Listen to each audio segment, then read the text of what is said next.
Okene, Ogodomagogo Federal Constituency. I am from Kogi State.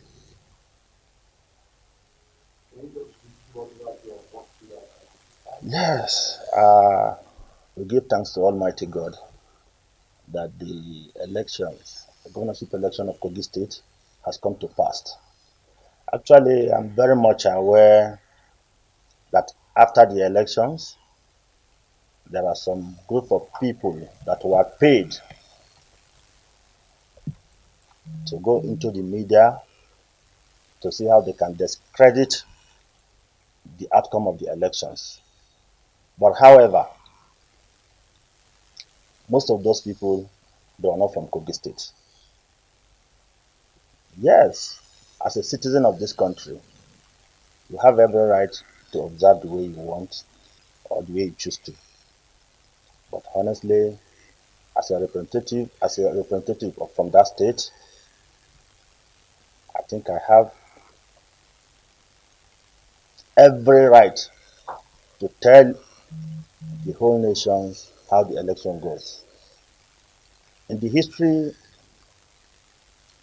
of Kogi State, especially the Kogi Central, we have not had it so peaceful in the election that has conducted so far.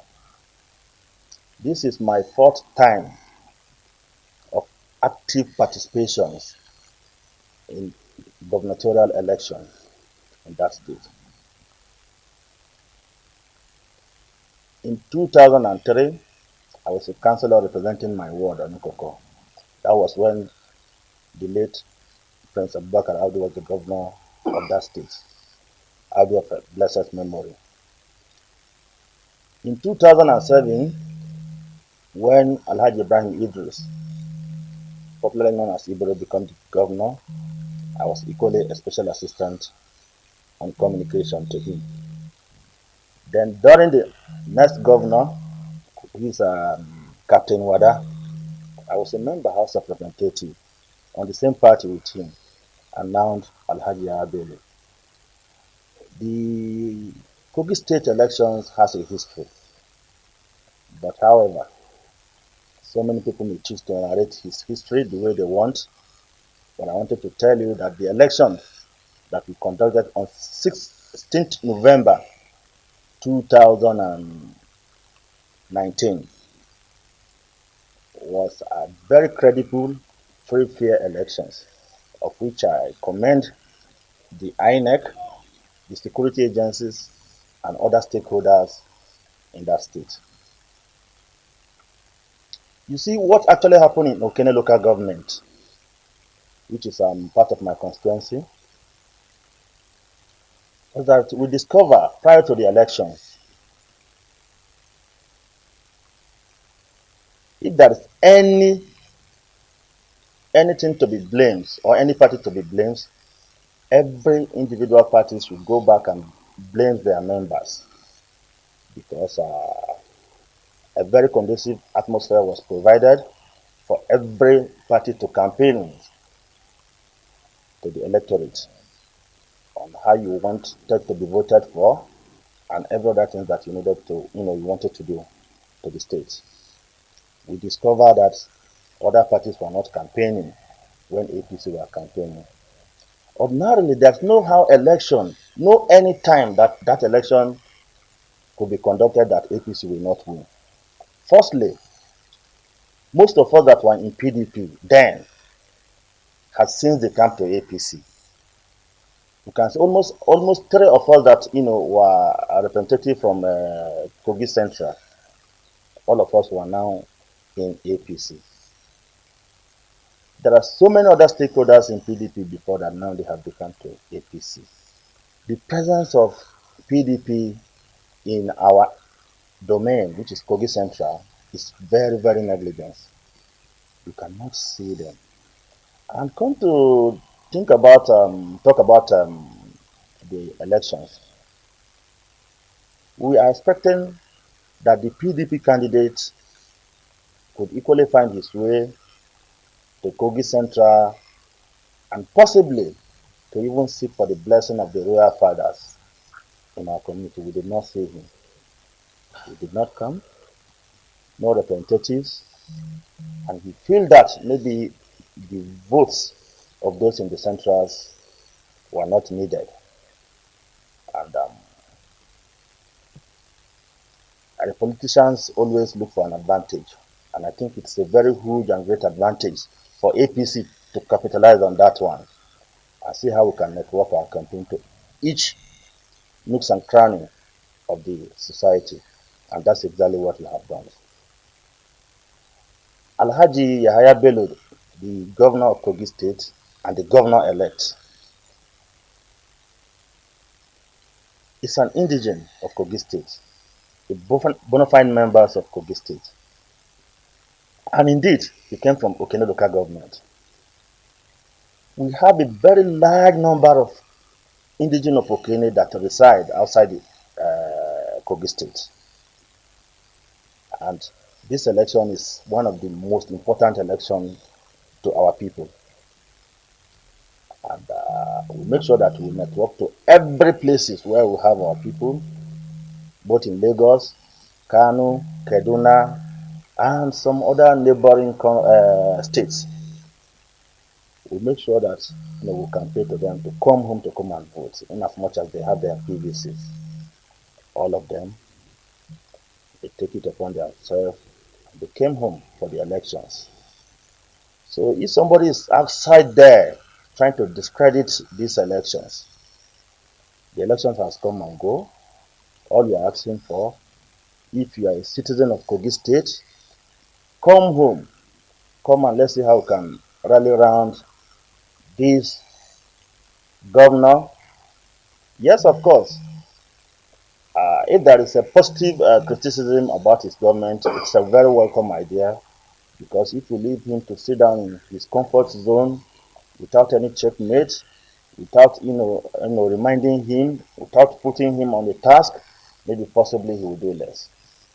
I'm sure what we need at this moment is to see how we can move Kogi forward. And if you think you have any disagreement with the outcome of the elections, there are ways, there are legal ways you think you can take the matter to. The tribunals are there. We shall all meet there to argue our points. Thank you very much. Yeah, sure.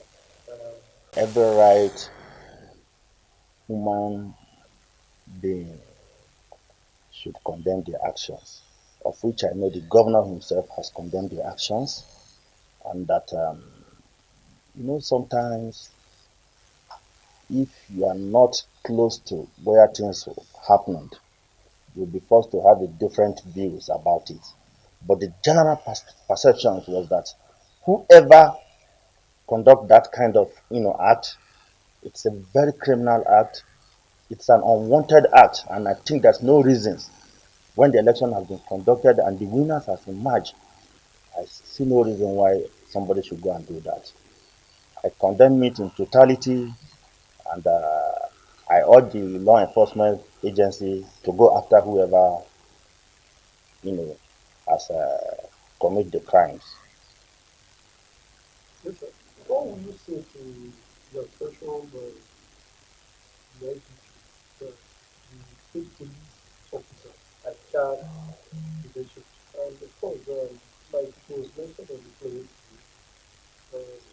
over 30,000 police officers were deployed outside other, security operations from other different agencies.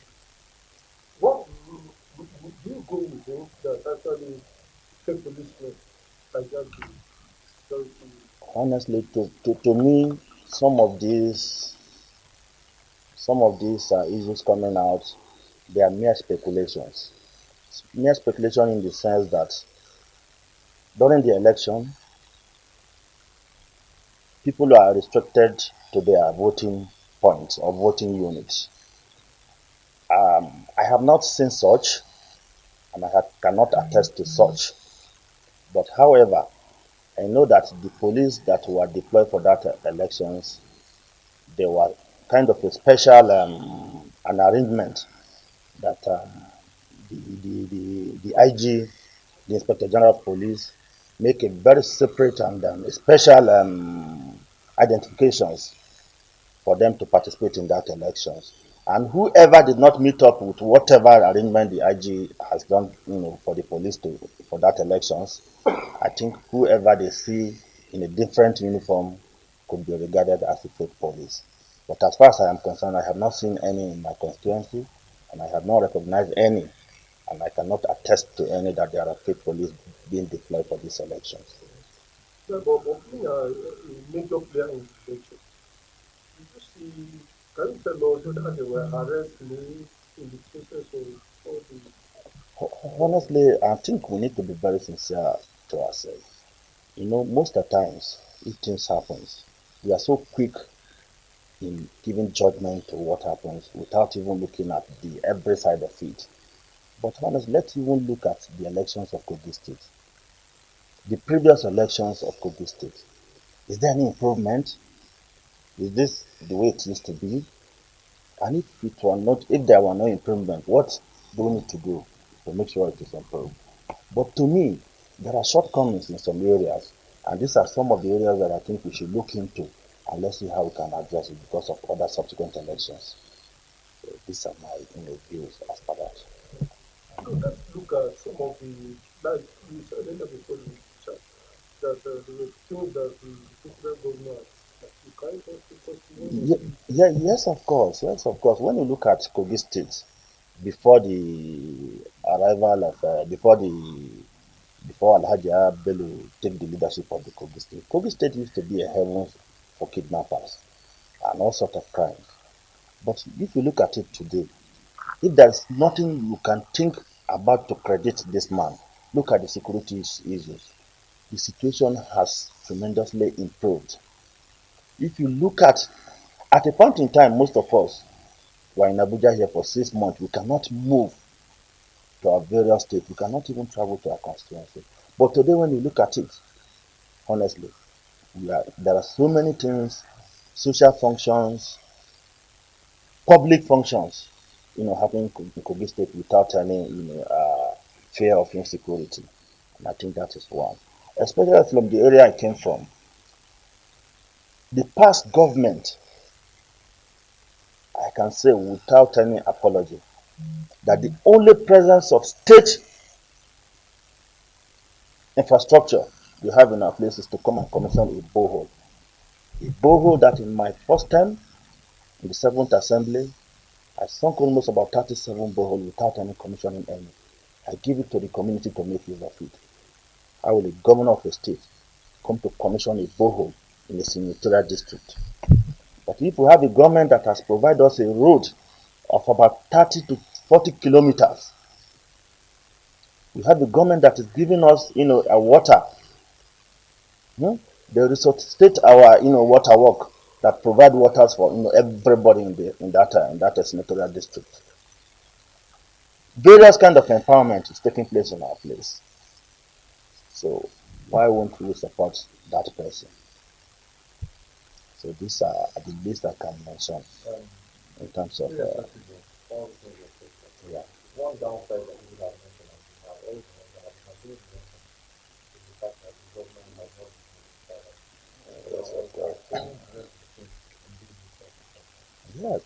Honestly, let me just address that issue of salary shortly because times without number, the governor himself has come to the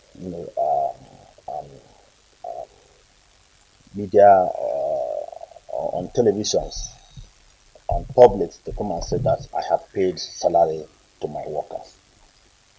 Honestly, before his arrival, we are very much aware that there are much numbers of ghost workers in Kogi State Civil Service. You know, when there are issues, when there are problems and they are trying to solve them, there are some other multiple issues that could arise. And sometimes when it affects those that doesn't supposed to affect, it will raise some, concerns. I sympathize with those that are genuinely affected. But however, even in my house, I have some people that were affected too. But come to think about it, some people came to me, they ran to me to seek for a favor. I said, what is the problem are you having? They said that I was not screened. But what happened? At the end of the day, we discovered that most of them It's either they fortify their age, some went to schools without approval. So many things happen, and now a concern has been raised. But all we could have in the public is that, oh, these people are not paid, were not paid. Why were you not paid? There is a point in time when the governor comes out that if you know that you are not cleared genuinely and you think you don't have problem, come forward and show it. But nobody could come. Some that went there genuinely, I think their problems were resolved. And up to the moment as I'm talking to you before the elections, I am very much aware that salary was paid. But however, since an issue has been raised, I'm sure that the governor has a very good listening ears. We'll go back to the drawing board and see what he can do to make sure that things are were normalized.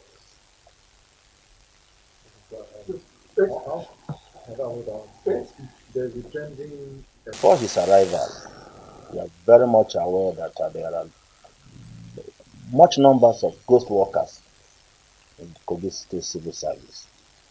You know, when there are issues, when there are problems and they are trying to solve them, there are some other multiple issues that could arise. And sometimes when it affects those that doesn't supposed to affect, it will raise some, concerns. I sympathize with those that are genuinely affected. But however, even in my house, I have some people that were affected too. But come to think about it, some people came to me, they ran to me to seek for a favor. I said, what is the problem are you having? They said that I was not screened. But what happened? At the end of the day, we discovered that most of them, it's either they fortify their age, some went to schools without approval. So many things happen. And now a concern has been raised. But all we could have in the public is that, oh, these people are not paid, were not paid. Why were you not paid? There is a point in time when the governor comes out that if you know that you are not cleared genuinely and you think you don't have problem, come forward and show it. But nobody could come. Some that went there genuinely, I think their problems were resolved. And up to the moment as I'm talking to you before the elections, I am very much aware that salary was paid. But however, since an issue has been raised, I'm sure that the governor has a very good listening ears. We'll go back to the drawing board and see what he can do to make sure that things are were normalized.